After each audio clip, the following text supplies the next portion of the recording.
दोस्तों, आज की जो कहानी मैं आपको सुनाने जा रही हूँ, इसे सुनकर आपके रोंगटे खड़े हो जाएंगे।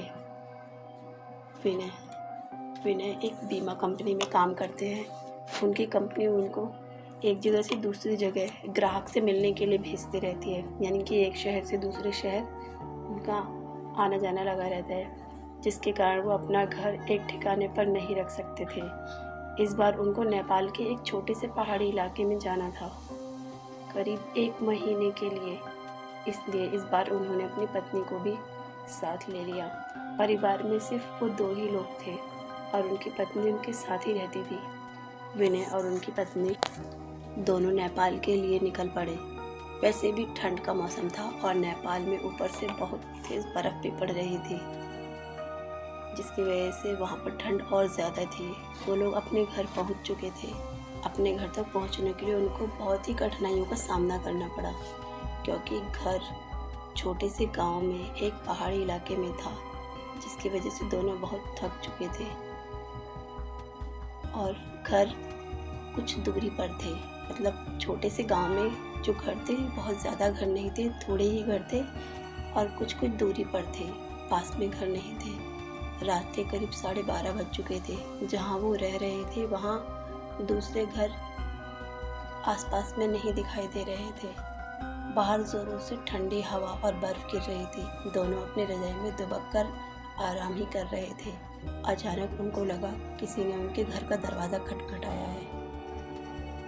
फिर उन्होंने सोचा कि क्या पता तेज़ हवा चलने की वजह से ऐसा हो रहा हो, इसलिए उन्होंने उसको अनदेखा कर दिया और वो सो गए। अगली सुबह जब विनय जिस काम के लिए उसको जाना था, जब वो गया तो उसके पीछे उसकी पत्नी जो घर में अकेली थी,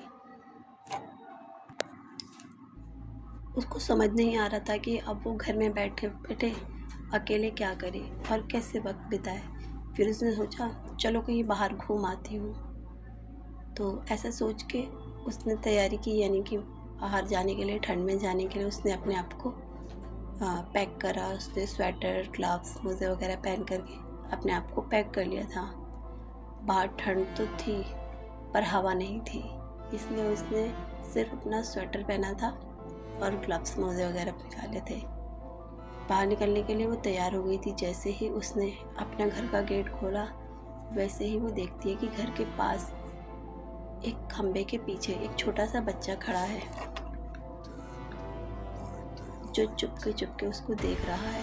विनय की पत्नी ने उसको अपनी ओर बुलाया, पर वो नहीं आया और वो वहाँ से भाग गया। उस बच्चे ने कुछ नहीं बोला और कुछ नहीं बताया। विनय की पत्नी ने जो उससे उसके घर के बारे में पूछा, तब भी वो कुछ नहीं बोल रहा था।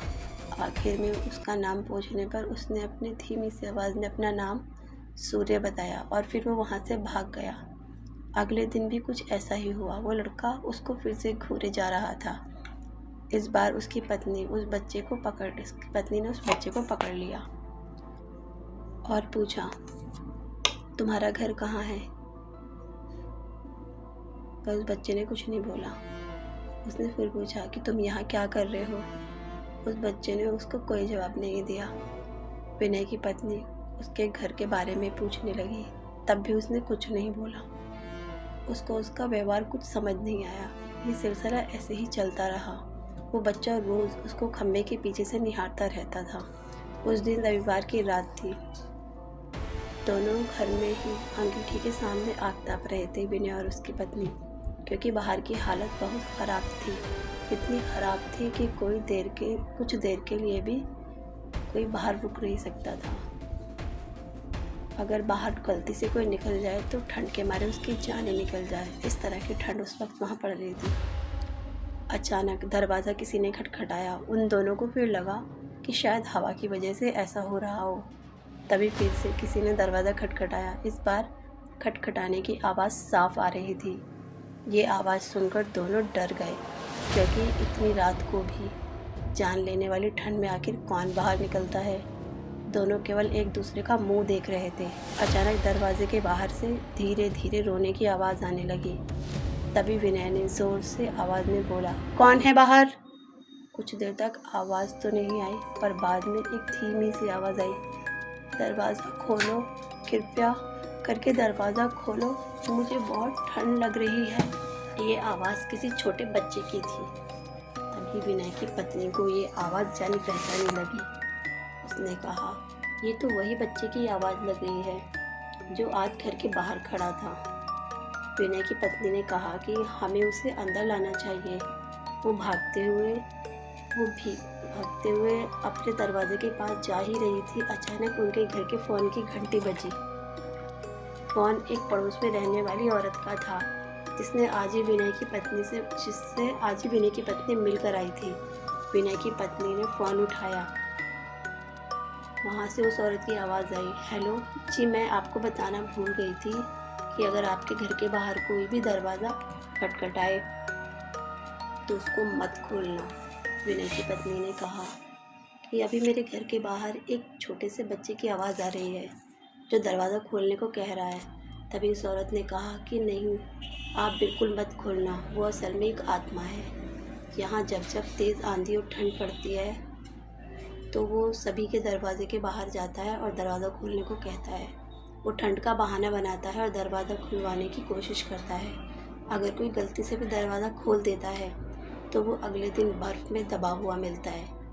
ये सुनते ही जैसे उसके पैरों से ज़मीन खिसक गई। वो सोचने लगी, जो बाहर दरवाज़ा खटखटा रहा है वो असल में एक आत्मा है।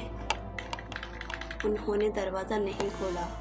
अगले दिन विनय और उसकी पत्नी दोनों जल्दी से अपने पड़ोसी के यहाँ गए और उन्हें पूरे मामले के बारे में पूछा। उस औरत ने बताया, इस गांव में एक परिवार रहता था। पहाड़ टूटने की वजह से उस परिवार का विनाश हो गया।